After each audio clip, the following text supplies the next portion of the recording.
welcome to the podcast, Amazing Tales from Off and On Connecticut's Beaten Path, and I'm your host, Mike Allen. When was the last time you went to the zoo? Well, if it was in Connecticut, it had to have been in Bridgeport, because Bridgeport is the only accredited zoo in the state of Connecticut, and wait until you hear about all the great things it does. Our guest for today's episode is the man who's been the director of Connecticut's Beardsley Zoo for the last 40 years, Gregg Dancho. Gregg's list of accomplishments at the zoo is lengthy, and he's going to be along in just a moment to tell us about how this gem of an institution came to be in the park city of Bridgeport. This week's trivia question: this Connecticut resident wrote one of the most famous books ever, and not accidentally, he led the way in bringing copyright law to the U.S. to protect such writings. Who was he? Stick around after the main program for the answer, because then you'll know the topic for next week's show. Amazing Tales from Off and On Connecticut's Beaten Path is brought to you by our sponsor, Yale New Haven Health. When people need the best quality health care, there's a reason they turn to Yale New Haven Health. In 1826, Yale New Haven Hospital became Connecticut's very first hospital. They were the first hospital in the U.S. to use chemotherapy. Yale New Haven was the first to introduce insulin pumps for diabetic patients, and they introduced the world's first intensive care unit for newborns. For more information about Yale New Haven Health, visit ynhhs.org. That's ynhhs.org. The history of zoos in Connecticut is pretty quick to tell you about. There used to be 5, now there's 1. Bridgeport is home to Connecticut's Beardsley Zoo. Now, it used to be called the Beardsley Park Zoo, and that was back when the city of Bridgeport owned it and financed its operation. But as you may have known, the city of Bridgeport had some pretty steep financial difficulties, and the operating budget for the zoo never exceeded $1 million. Now, today, the budget's $6.5 million, and the owner, as you'll hear, is an organization very much devoted to zoos. All the proceeds are pumped back into the zoo, allowing for some rather impressive improvements. Now, there are a couple of places in the state where animals are kept and can be visited, petting zoos, alpaca farms, and the like, but they're not accredited by the Association of Zoos and Aquariums. That's the official body in the U.S. that confers that status. Now, to get accreditation, there are 4 things you have to be able to show. Number 1, you've got to do educational programs. What does your zoo do? Why do they do it? Why are the animals and the environment important? Number 2, you have to be actively working towards conservation. So you have to work with endangered species and help the environments. Number 3, you have to show that you've attained verifiable guest satisfaction, because the zoo's recreational purpose, that is, giving people from all walks of life a meaningful and fun experience, is actually part of the accreditation process. Number 4, you have to be doing research on animals. Well, Bridgeport has checked all 4 of those boxes more than adequately. A quick summary of the zoo: it celebrated its 100th anniversary in 2022. They have 350 animals in all, representing 75 species. Now, a good number of those species are highly endangered, and zoo employees are working to increase their numbers in ways you'll hear about. The largest greenhouse in Connecticut is located there, and one of the last of the carousels is there, and it also has a display of antique horses from a historic carousel at Pleasant Beach Amusement Park in Bridgeport that went defunct decades ago. Well, our guest today is the longtime Connecticut Beardsley Zoo director, Gregg Dancho. He used to spend his summers as a child at the zoo, looking at the animals on Sunday afternoons with his 7 siblings, and then, as he told me, having his mother drive them all home to watch an episode of the Bowery Boys, if you remember that program. Well, we begin the discussion today talking about James Beardsley. Yes, Beardsley Zoo, Beardsley Park, the man who made it all happen back in the 1800s. At the end of the program today, I'm going to share the very sad story of what happened to James Beardsley after all he did for the city of Bridgeport. First, though, Gregg Dancho. I want to go back and ask you to take the time capsule all the way back to the very beginning and talk a little bit about the guy Beardsley, James Beardsley. And what I understand is that he was born early 1800s or so in Monroe to a cattle farming family. Can you tell us about him? Yeah, it was a cattle farming family, but it really was more of he was a broker. So most of his cattle were out in the Midwest, and he kind of just kept his operations, business operations around here. Back when, he was living in the area, Bridgeport was, we call it the nitty gritty. The people that usually use that term for Bridgeport back then, the nitty gritty city. Most of the munitions were done in Bridgeport. So really, it had a very industrial feel to the area. And so when Beardsley was looking to support the city, he was looking to maybe donate some land to get some people to come up to the farm area. I always thought it was kind of funny because from downtown Bridgeport to Beardsley Park is about 2.5 miles. But back then, 2.5 miles was going from the city out to the country. But he donated some land to the city of Bridgeport. And then over time, he donated a little bit more land. And then other families got involved. So when people, because they saw donations, they said, well, let's all donate more land to the city. Property then went up to about 180 acres. To get to Beardsley Park, Noble Avenue really didn't exist. Noble Avenue comes from downtown Bridgeport straight up into Beardsley Park. He worked with John Noble, and they worked together to purchase land from downtown Bridgeport up to the park. And then working with John Noble, they were able to get horse-drawn trolleys that brought people from downtown Bridgeport up into the park itself. As you drive into our parking lot, to the left-hand side, we still have the barns that held the trolleys and held the horses that brought the people from downtown Bridgeport up here. He did, though, put a condition on the land, right? That the city shall accept and keep the same forever as a public park? The deed restrictions were in place that you could not take Beardsley Park and make anything else out of it. It actually had a par 3 golf course here. You can actually drive around the park and you'll see areas where they had elevated tees. It became more of a passive park with some ball fields and some tennis courts. One of ice used to be an ice house, and they actually farmed ice out of the pond during the wintertime to be used in ice boxes around the city of Bridgeport. Now, when you talk about legacy, the name Frederick Law Olmsted was prime name for developing parks, right? Central Park in New York City, Seaside Park in Bridgeport. And the city brought him in to do also Beardsley Park, didn't they? Yes, he did. And really, you have to almost go back to Barnum also, because Barnum plays a big part in the zoo and in Beardsley Park. Because P.T. Barnum, everybody knows P.T. Barnum. What they know about is the circus guy. But he was also the mayor of Bridgeport. And becoming the mayor of Bridgeport, he started looking at the idea of doing urban parks, because urban parks were not really existent. He almost could be called the father of urban parks, to where he started looking at areas that he needed for people that lived in the city to get out and get away from their work every day. They brought in Frederick Law Olmsted for Beardsley Park.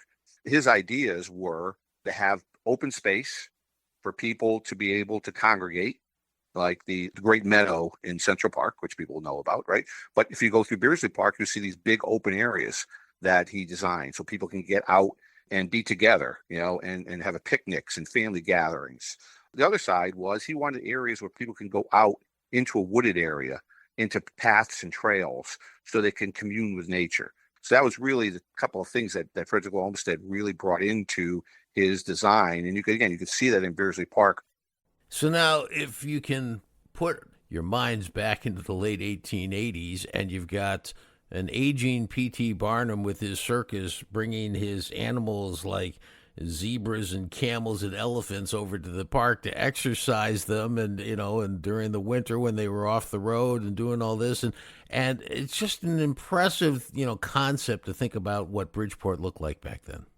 Well, it's very interesting because people may not realize that in Bridgeport, that's where P.T. Barnum wintered their circus, because the train was right there, and they wintered right down in a park down off of 95. If you're heading into New York, as you just pass the major part of the city and you look off to the right-hand side, that's Went Field. Now, Went Field is where P.T. Barnum would winter the circus down there. And because it was not that far away, they'd bring some of the animals up, because there was nothing down there. It was just a lot. But the only place that was close enough was Beardsley Park. They could walk some of the animals up here. So they walk camels up here. Sometimes elephants would get walked up here. We are an accredited member of AZA, which is Association of Zoos and Aquariums. In that organization, there are different groups that work with different species. And there's a species survival plan, which is really interesting to me. Is I got a call from the species survival plan folks on giraffe. and they said, "You're on record at Connecticut's Beardsley Zoo to be the first zoo in the country to have a giraffe born." And they said, "Wow, that's really cool, except we never had giraffe here." So it turns out that the giraffe was actually born to the circus. And because it was in Bridgeport, they put that on our records as the zoo. Not only that, would people see the animals up here, and that got Wesley Hayes, who was a park commissioner, excited about. That's how he got excited about the zoo, because he would see people looking at the animals coming up here and looking at the park. And he said, "Well, that's a cool idea. Let's think about putting a zoo here." Frederick Law Olmsted never put zoos in any of his parks. It was never part of his plan. Back then, every major city had a zoo. A lot of cities, when they looked at things they wanted to do for their citizens, they looked at zoos because of places to go for recreation. At the point of the opening of the doors for the zoo in 1922, what it started off as, which some people I think still remember this, was a drive-through zoo, right? Yes, exactly. Exactly. When you go to the zoo today and you walk through the zoo, you may notice how wide the pathways are. These were city streets. Beardsley Park had city streets in it, and the zoo was in the center of the park. And by being in the center of the park, it was part of the city street structure. So that's why the roadways in the zoo, most of them are 32 feet wide, which are a standard city street width. My family would come up to the zoo on Sundays. We drive right into the center of the zoo, drive and park in the parking lot in the middle of the zoo, go see the animals. This is the place to go. Didn't cost anything back then, and we could all get out there, and my mother could let us run around and get tired. The zoo actually had a very open feel back then because you could drive right in it. Now, that did not make a very safe facility either, because every time we had to walk across the street, I had to hold my mother's hand because just to go see the animals, because you're afraid a car would hit you. A perimeter fence was put on the zoo just to protect the animals and make sure they were safe. Putting gates on the zoo so that the zoo actually shut down at 4:30 instead of back then. If you want to come up visit the zoo, you can come up anytime during the day or night because it was open. There was nothing to keep you from coming up. So let's talk about Gregg Dancho for a second. Now, you may have watched the Bowery Boys on Sunday afternoon after coming home from the park, but you also used to go out and, as I understand it, collect snakes and frogs. Yeah, well, I was very fortunate. We had 7 acres of land, which was 2 miles from the zoo. Every day when I came home from school, I would go out into the woods. And back then, my dream was to become a herpetologist. And a herpetologist is somebody who works with snakes, turtles, lizards, amphibians, frogs, so the whole gamut of the cold-blooded species. I would collect those animals. My mother was not a fan of snakes. She was actually very afraid of them. However, she kind of said, "Hey, this is something you wanted to do. You can do this." So one of the things I used to do was go around on junk day. Some people may not remember when TVs had tubes in them, these big tubes, and they were in these big furniture cabinets. What I would do is I'd find a TV that was on the side of the curb. I'd get it. I'd bring it home. I'd take the guts out of it, take the tube out of it, put a piece of glass in the front, put a door on the back, and that was one of my snake habitats that I would build. And my mother thought that was not cool, but she let me have those. I never told my mother really when the snakes got away. That was something I was not going to tell her that, "Oh, by the way, Ma, one of the garter snakes that I picked out in the yard is no longer in the tank." I would just have to go grab another one real quick and put it in there. So if she came by, she would think there still was one there. Do you ever have any animals escape at the zoo? We've had animals get out, but not escape. One of the more memorable ones I've had was when we had a storm that came through and one of our pine trees fell down and took the fence out on our wolf enclosure, wolf habitat. And I remember sitting in my office at the time, my office up in the zoo. I looked out the window when the tree came down. I watched the wolves come out on the tree. They actually walked on the tree out of the enclosure, looked around, turned around, went right back in again. Because they didn't want to, this is where their home was. They were not going to go anyplace. So we were able to go in and secure them in their night quarters. I remember one real memorable day. Before, remember we talked about we still drive in the zoo and park in here. I came in early in the morning and I drove in. It was cold, just fall. And I remember opening the gates and coming in, driving up into the zoo to get ready for the day. I was the first one in. And I came around the corner and I saw an entire bison herd standing in the roadway, which was really impressive because it was cold morning, so their breath was steaming out of their nose, and they're all standing together looking at me. And I stopped for a second. Well, that is what a great sight that is. Look how beautiful they look. Until I panicked and turned around, went back and locked the gate to make sure they didn't get out into the park. And then again, walked in, grabbed a bucket of feed. Staff came in, grabbed a bucket of feed. We walked them right back in. They went back to an enclosure, no problem at all. So over time, we've had some animals that have taken a little vacation, but normally we have not had any major issues. So I want to just blow a little smoke in your direction right now because in 1975 you started volunteering for the zoo. In 1980 you became what they call zookeeper.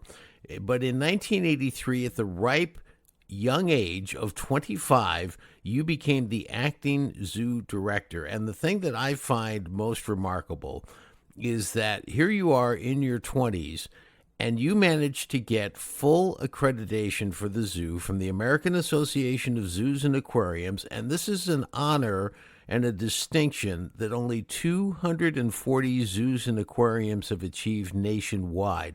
And you did that as acting director in your 20s and then became zoo director the following year in 1988. That's very impressive. Well, I thank you so much. But that definitely was a team effort and was interesting when I became the acting director back in 1983. I went to the then mayor, and he had just been elected. And I went to him and said, Mayor Paletta, I just became the acting director at the zoo. I'm really excited. What plans do we have for the zoo? What do you think? And he was like, I don't know.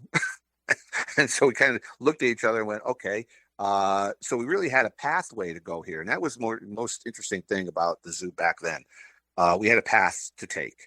The path to take is the zoo going to move forward? Or is the zoo going to be like the other zoos in the state of Connecticut?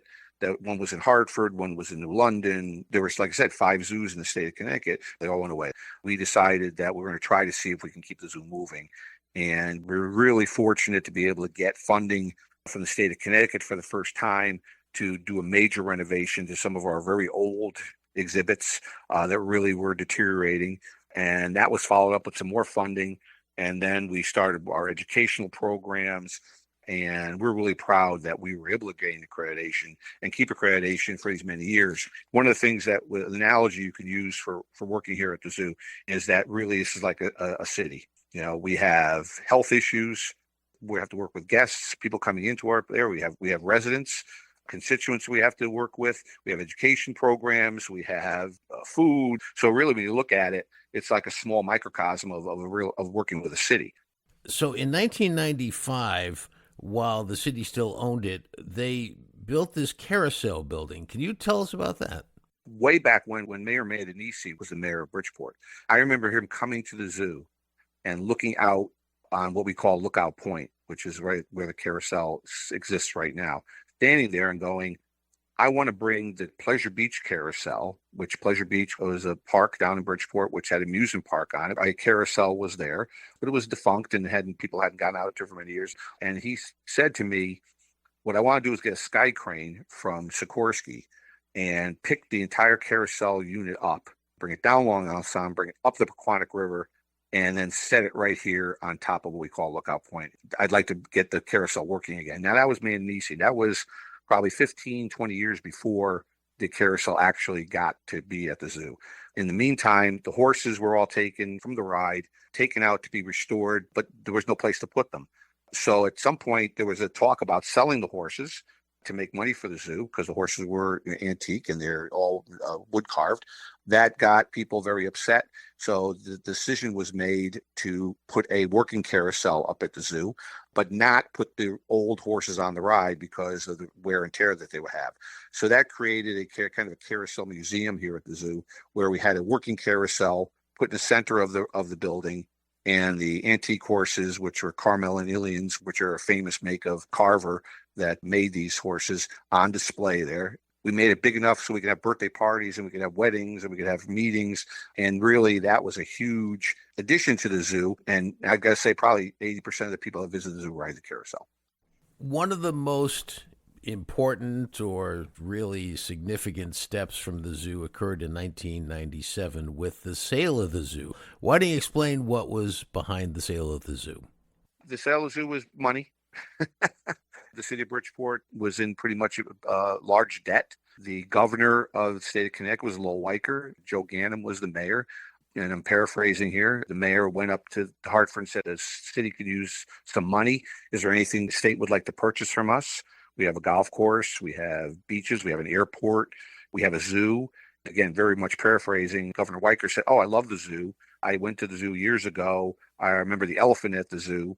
I'll buy the zoo and the park from you. So the deals were started. Lowell Weicker lost the election.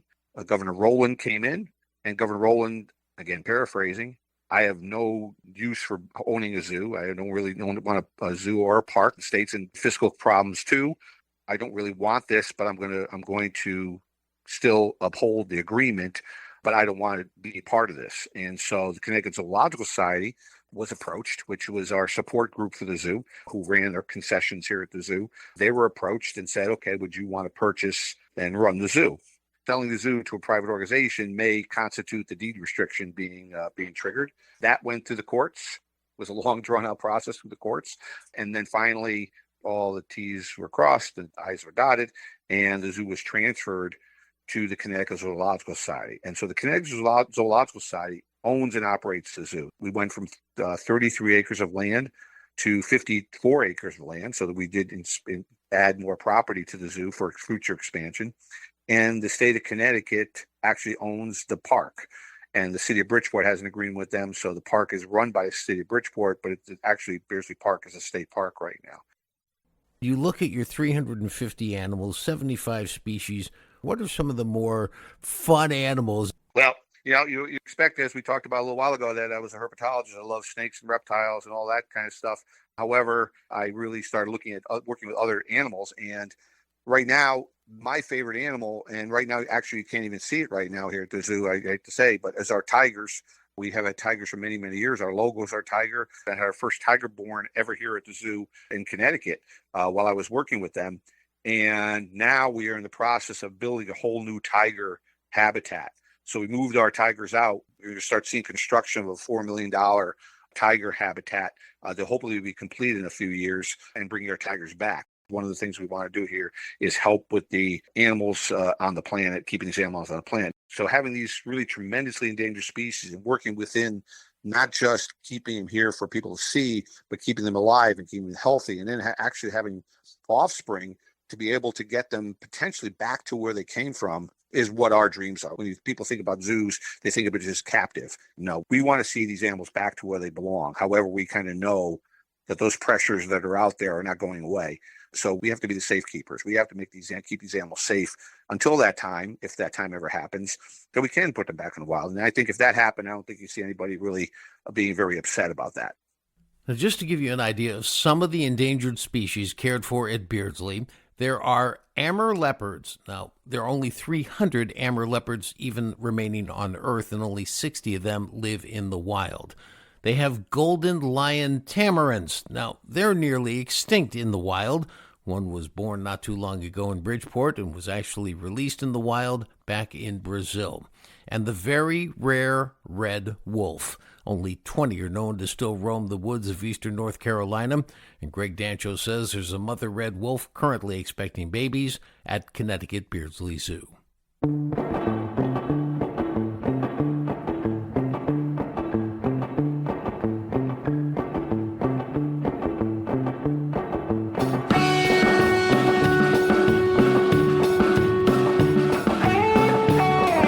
That wraps up this episode of Amazing Tales from Off and On Connecticut's Beaten Path. Well, I told you I'd tell you about James Beardsley and what happened to him. Well, it turns out some criminals thought he must have a lot of money because, after all, he's donating all this land to the city of Bridgeport and money to develop the park. So they broke into his house the day before Christmas Eve, 1892. He told them he had no money, and he didn't because he had spent his fortune on developing the park. Well, they beat him, and he died a week later of his injuries, and the robbers escaped with $60. They were never caught. I want to thank our guest for today's program, Gregg Dancho, longtime director of Connecticut's Beardsley Zoo. The answer to this week's trivia question, the question was, this Connecticut resident wrote one of the most famous books ever, and not accidentally led the way to bringing copyright law to the U.S. to protect such writings. Who was he? The answer? Noah Webster. And his famous book, of course, was the first American dictionary, which we now all know as the Merriam-Webster Dictionary. We'll tell you how that came about. Next week on Amazing Tales CT, we'll take a look at the unbelievably important life that Noah Webster led. Amazing Tales from Off and On Connecticut's Beaten Path is a production of True North Associates, LLC. This is Mike Allen. Be safe and stay healthy.